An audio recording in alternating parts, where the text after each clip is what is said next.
जय हिंद। स्टडी बसेरा के नए वीडियो में आप सभी का हार्दिक हार्दिक स्वागत है। चलिए स्टार्ट करते हैं आज का सेशन। आज के सेशन का जो पहला प्रश्न है आप लोगों के सामने है, भारत के पहले निर्दलीय राष्ट्रपति कौन बने थे? Option A Zakir Hussain, option B V Giri, option C Neelam Sanjiva Reddy, option D Giani Zail Singh. तो इस प्रश्न का सही जवाब हो जाता है ऑप्शन बी वी गिरी भारत के पहले निर्दलीय राष्ट्रपति बने थे। राष्ट्रपति ये निर्दलीय थे और जो इन्होंने किन्हें हराया था ये भी देख लेते हैं। तो वी गिरी ने कांग्रेस के प्रत्याशी जो नीलम संजीवा रेड्डी, इन्हें हराया था। और वी गिरी चौथे राष्ट्रपति के रूप में इन्होंने शपथ लिया था और तीसरे उपराष्ट्रपति के रूप में भी ये कार्य कर चुके हैं। इनका जन्म जो है उड़ीसा में हुआ था और उड़ीसा से ही अभी जो वर्तमान राष्ट्रपति बनी है द्रौपदी मुर्मू, ये भी उड़ीसा से ही बिलोंग करती हैं और उड़ीसा के मयूरभंज जिला से बिलोंग करती हैं। द्रौपदी मुर्मू झारखंड की पहली महिला राज्यपाल भी रह चुकी हैं और भारत की पहली महिला राष्ट्रपति प्रतिभा पाटिल थी और भारत की दूसरी महिला राष्ट्रपति द्रौपदी मुर्मू जी बनी है। ये फैक्ट भी ध्यान में रखना है। और द्रौपदी मुर्मू 15वीं राष्ट्रपति बनी है, ये भी ध्यान में रखना है। कौन सी क्रम की है? तो 15वीं राष्ट्रपति हैं द्रौपदी मुर्मू जी।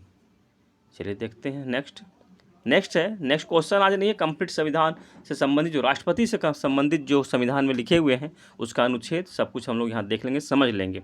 तो संविधान के भाग 5 में राष्ट्रपति से संबंधित जो भी चर्चाएँ की गई है कि अनुच्छेद 52 में भारत का राष्ट्रपति एक होगा, ये इसकी चर्चा की गई है कि भारत एक है और इसमें एक राष्ट्रपति का पद भी रहेगा। और अनुच्छेद भाग 5 के अनुच्छेद 53 में संघ की सभी शक्तियाँ राष्ट्रपति में निहित होगी, यानी कि राष्ट्रपति के पास होंगी संघ की सभी शक्तियाँ।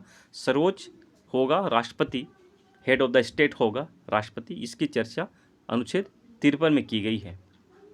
अनुच्छेद 54 में राष्ट्रपति के चुनाव के मतदान में, राष्ट्रपति का चुनाव जो होगा मतदान होगा, उनमें कौन कौन भाग ले सकते हैं, कौन कौन चुनाव कर सकते हैं, मतदान कर सकते हैं, इसकी चर्चा अनुच्छेद 54 में है। और अनुच्छेद 55 में राष्ट्रपति का चुनाव किस प्रक्रिया कैसे होता है, किस तरह से होता है, संपूर्ण जानकारी अनुच्छेद 55 में दी गई है। राष्ट्रपति के चुनाव की प्रक्रिया की जानकारी।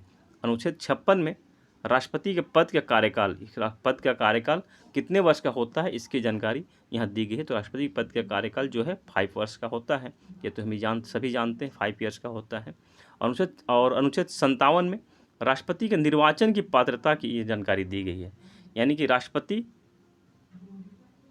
कितनी बार पुनः निर्वाचित हो सकते हैं, एक व्यक्ति कितनी बार राष्ट्रपति बन सकते हैं, इसकी चर्चा अनुच्छेद 57 में की गई है। तो आप लोगों को बता दूं कि राष्ट्रपति कितनी बार भी राष्ट्रपति बन सकते हैं, इसकी चर्चा नहीं है कि कितनी बार बनेंगे। तो राष्ट्रपति का पुनर्निर्वाचन कितनी बार भी हो सकता है, 1 या 2 बार, ऐसी कोई जिक्र नहीं है। परंतु 2 बार राष्ट्रपति बनने वाले एक ही हैं, डॉक्टर राजेंद्र प्रसाद, जिन्होंने कि 2 बार राष्ट्रपति बन चुके हैं। और अनुच्छेद 58 में राष्ट्रपति चुनाव हेतु योग्यता की चर्चा की गई है कि राष्ट्रपति चुनाव हेतु योग्यता क्या है, जो कौन व्यक्ति राष्ट्रपति बन सकते हैं, इसकी चर्चा अनुच्छेद 58 में की गई है। द्रौपदी मुर्मू जी ने कांग्रेस प्रत्याशी यशवंत सिन्हा को हराया है। यशवंत सिन्हा को इन्होंने हराया है। यशवंत सिन्हा इनके विपक्षी उम्मीदवार थे, विपक्षी प्रत्याशी थे, इनको इन्होंने हराया है, जिसकी कांग्रेस की तरफ से खड़े थे यशवंत सिन्हा। इनको द्रौपदी मुर्मू जी को बहुत बहुत बधाई। आप लोगों को सेशन पसंद आया होगा, इसी आशा और उम्मीद के साथ मिलते हैं फिर नए वीडियो में। तब तक के लिए जय हिंद, स्वस्थ रहें, जय हिंद।